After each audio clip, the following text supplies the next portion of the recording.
नमस्कार दोस्तों, the explain में आपका स्वागत है।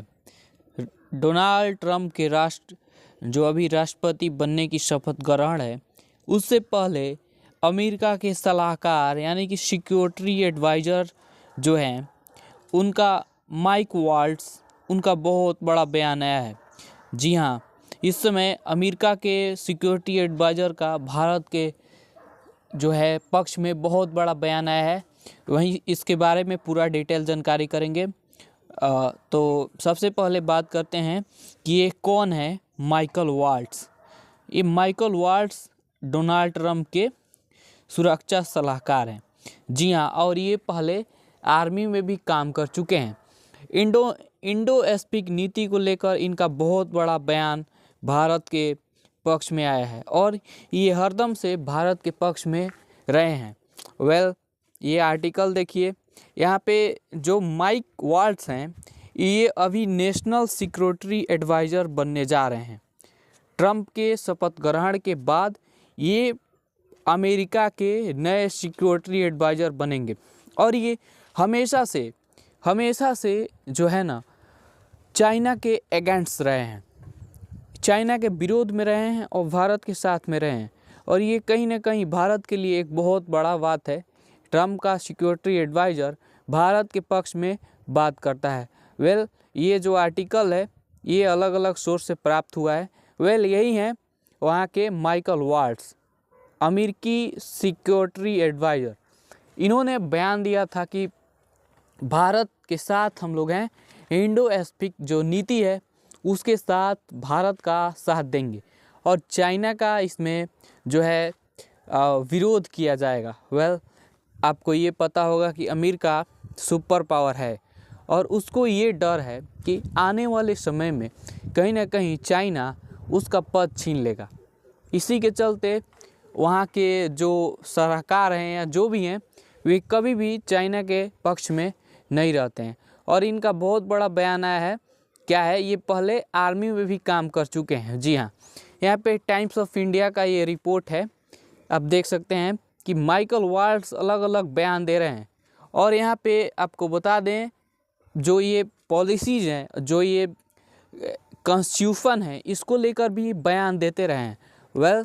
ट्रंप जो हैं अभी इनको NSA नियुक्त करने वाले हैं, माइकल वाल्ट्ज को।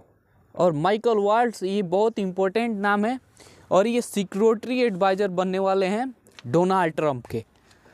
अभी बाइडन जाने वाले हैं और सिक्योरिटी एडवाइज़र कौन बनेगा, तो ये माइकल वाल्ट्ज। और ये अलग अलग आर्टिकल छपे हैं कि इनको अब यहाँ पे नियुक्त किया जाएगा।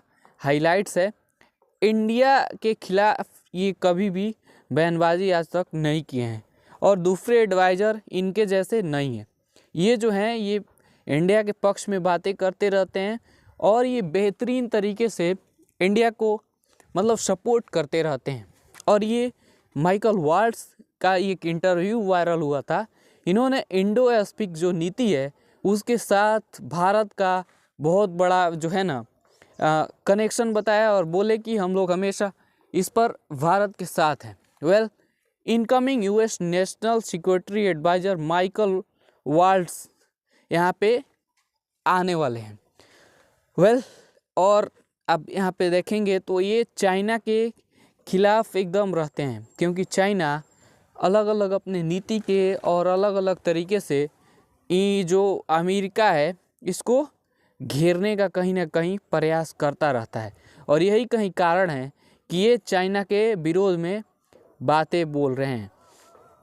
ये जब ट्रंप पिछले बार भी राष्ट्रपति थे तो ये भारत के साथ थे और भारत के पक्ष में बातें करते कहीं ना कहीं दिखाई दे रहे थे। और अलग अलग मीडिया रिपोर्ट्स ने अलग अलग आर्टिकल छापे हैं। अब ये बनने जा रहे हैं जो है अमेरिका के नए सिक्योरिटी एडवाइज़र। डोनाल्ड ट्रंप इनको नियुक्त किए हैं, बहुत अच्छे हैं। पहले ये आर्मी में काम कर चुके हैं, मेजर कर्नल के पद से ये रिटायर हो चुके हैं।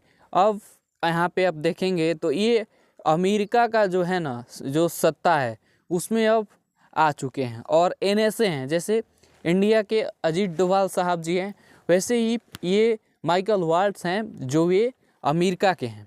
और ये अमेरिका के नए नहीं है, ये डोनाल्ड ट्रंप जब भी आते हैं इन्हीं को यहाँ पे नियुक्त करते हैं। ये शपथ ग्रहण के बाद का फोटो आप यहाँ पे देख सकते हैं। मतलब ट्रंप का इक्का भी इन्हें कहा जाता है। जी, ट्रंप का इक्का इन्हें कहा जाता है। माइकल वाल्ट्ज को डोनाल्ड ट्रंप का इक्का कहा जाता है। और ये कहीं ना कहीं बहुत अच्छा बात है भारत के लिए। डोनाल्ड ट्रंप की एंट्री होने वाली है। अब डोनाल्ड ट्रंप आ रहे हैं, जनवरी के महीने में ही आ जाएंगे। और जो ये कंट्री है ना अमेरिका, ये किसी के साथ नहीं रहता है, यह उसी के साथ रहता है जिससे इसको फ़ायदा हो, जो इसका भला करे। यानी कि ये अपने फ़ायदे की बात हमेशा करता रहता है। जहाँ पे इसको फ़ायदा होगा यह वहीं पे चला जाता है। और ये कहना थोड़ा सही नहीं होगा कि अमेरिका अपने घाटे के साथ किसी देश के साथ रहता है। वेल, यही था कुछ न्यूज़। बाकी अब देखते रहिए द एक्सप्लेन।